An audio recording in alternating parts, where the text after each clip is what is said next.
गंधारीपुर गांव में सौदामिनी अपनी माँ सुलोचना के साथ रहा करती थी। सौदामिनी बेहद सुंदर थी। जितनी सुंदर सौदामिनी थी उतने ही सुंदर सौदामिनी के बाल। गांव वाले उसके बालों की खूब तारीफ किया करते और कई लोग तो उसके बाल देखकर हैरान थे। अरे सौदामिनी, जल्दी काम पर। हाँ भाभी, काम पर ही तो जा रही हूँ।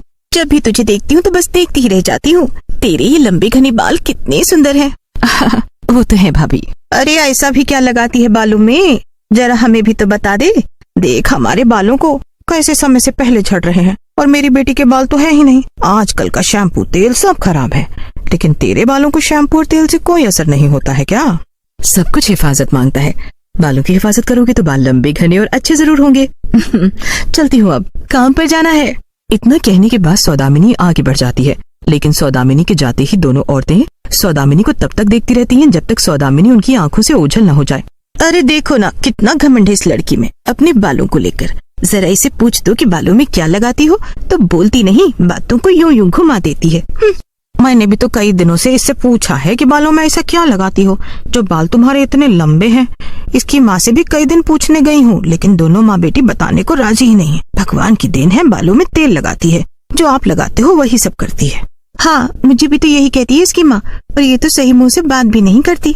सौदामिनी के बाल बेहद सुंदर थे, जिस वजह से हर कोई उसके बालों को देखकर एक बार छूना जरूर चाहता था, ताकि वो पता लगा सके कि ये इतने लंबे बाल सचमुच असली भी हैं या नहीं। और जब उन्हें पता चला कि सौदामिनी के लंबे घने बाल असली हैं, तो हर कोई ये पूछना चाहता था कि आखिर वो बालों में लगाती क्या है। लेकिन सौदामिनी अपने बालों में क्या लगाती है, इसके बारे में वो किसी से नहीं कहती। एक रोज जमींदार की पत्नी पुष्पा सौदामिनी से कहती है, अरे सौदामिनी, तेरे बालों को देखकर मुझे तो बड़ी जलन होती है, और रही बात बालों के झड़ने की, तो वो तो रुकने का नाम ही नहीं ले रहे। रात के समय तेल लगाया करो मालकिन बालों में। रात में तेल लगाने से अच्छा पोषण मिलता है। तभी तो मैं कहूँ, तू पूरे दिन काम पर रहती है, फिर तेरे बालों की हिफाजत करने का समय तुझे कब मिलता है? रात के समय तू बालों में तेल लगाती है ना? हाँ, रात के समय में बालों में तेल लगाती हूँ ताकि बालों को पोषण मिल सके। सौदामिनी अपने बालों से काफी प्यार करती थी, उसकी काफी हिफाजत भी किया करती। असल में सौदामिनी बाहर बिकने वाले तेलों से अपने बालों को बचाती थी और जड़ी बूटी का तेल खुद से बनाकर बालों में लगाया करती। ना वो बाहर का शैम्पू इस्तेमाल करती और ना ही तेल। एक रोज देर रात, अरे रात के समय तो आराम कर ले, सोती क्यों नहीं तू? अरे माँ, आप तो जानती हो मुझे अपने बालों से कितना प्यार है। आज बालों में तेल लगाने का दिन है, तेल लगाने दो। अब देखो, लालटेन में तेल भी नहीं है। इतना कहकर सौदामिनी कढ़ाई में भरा तेल अपने आगे रखकर मोमबत्ती जला लेती है और अपने बालों को आगे करके उसमें तेल लगाने लगती है। ये सब सौदामिनी के घास फूस के घर के बाहर से नीलम देख रही होती है। अरे बाप रे बाप, ये तो डायन है, डायन। इतनी रात के बालों में तेल लगा रही है, वो भी भरी कढ़ाई से, और मोमबत्ती भी अपने आगे जलाकर रखा है। गांव वालों को इसके बारे में बताना होगा, तभी मैं सोचूं कि एक साधारण से इंसान के इतने लंबे बाल कैसे हो सकते हैं। नीलम ये सारा नजारा देखने के बाद वहाँ से चली जाती है। अब अगली सुबह गांव के लोग नीलम के घर के बाहर इकट्ठा होते हैं और वो सबको कहानी कह रही होती है।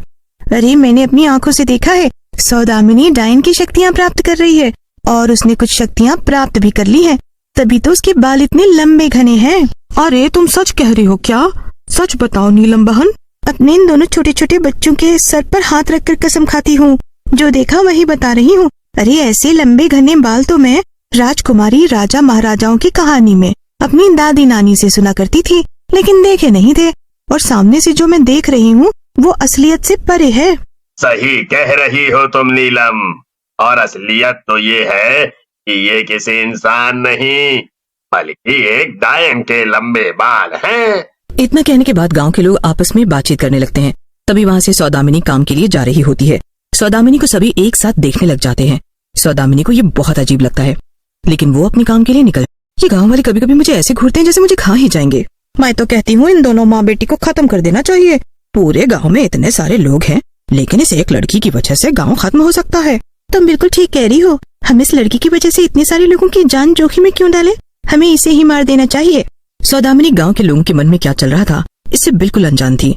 देर शाम जब सौदामिनी घर लौट रही होती है तो गांव का योगेश साइकिल से उस तक पहुंचता है। सौदामिनी, जल्दी घर जाओ, तुम्हारे घर में गांव वालों ने आग लगा दी है और तुम्हारी माँ घर के अंदर ही है। ये क्या कह रहे हो तुम? लेकिन क्यों? ऐसा क्या हो गया जो गांव वालों ने मेरे घर में आग लगा दी? सौदामिनी अब भागते हुए घर पहुंचती है, जहाँ वो देखती है कि उसके घर में आग लगी हुई है और उसकी माँ बचाओ बचाओ चिल्ला रही है। सौदामिनी बिना कुछ सोचे समझे घर में घुस जाती है और अपनी माँ को जब वो घर से नहीं निकाल पाती तो खुद भी अपनी माँ के साथ इस घर में जल जाती है। गांव वालों को इस बात से कोई फर्क नहीं पड़ता, क्योंकि उनका मानना था कि उन्होंने एक डायन को जला दिया है और उसका खात्मा हो गया। धीरे धीरे समय बीत चुका था और इस बात को करीब 6 महीने गुजर चुके थे।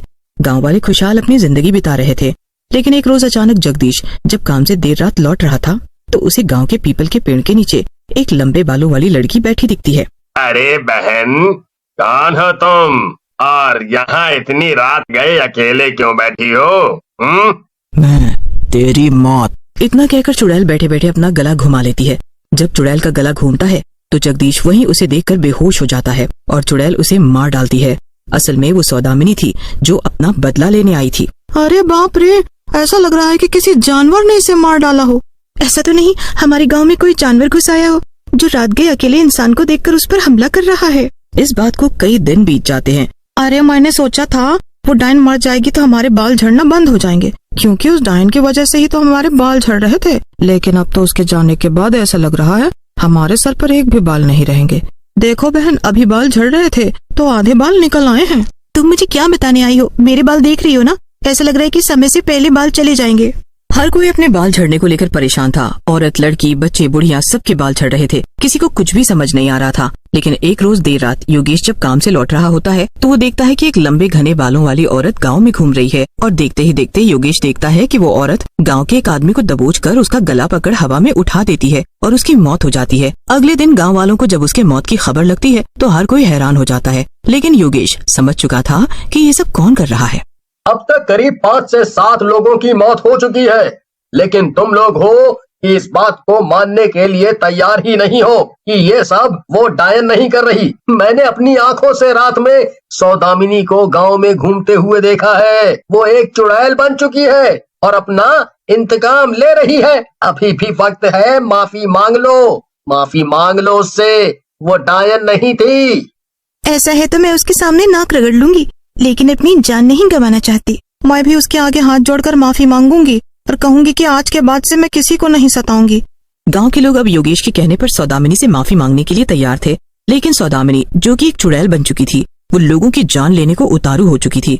जब गांव के लोग देर रात गांव में सौदामिनी के आने का इंतजार कर रहे होते हैं और जब सौदामिनी आती है तो सभी डर जाते हैं। लंबे घने बालों के साथ सफेद साड़ी में सौदामिनी उनकी तरफ चलती आ रही थी और आते ही वो नीलम का गला पकड़ लेती है।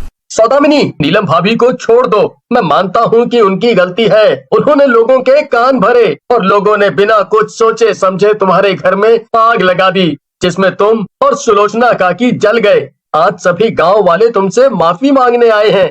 योगेश की बात सुनकर सौदामिनी नीलम को छोड़ देती है। तुम्हारे कारण मैं इन लोगों को छोड़ रही हूँ, लेकिन इन लोगों ने मेरी माँ को मारा जो बेकसूर थी, और बेकसूर तो मैं भी थी जिसे डायन बना दिया गया। माफ कर दो सौदामिनी, हमें माफ कर दो। सौदामिनी इतना कहने के बाद वहाँ से गायब हो जाती है और एक प्रकाश बनकर सीधे आसमान की तरफ विलीन हो जाती है।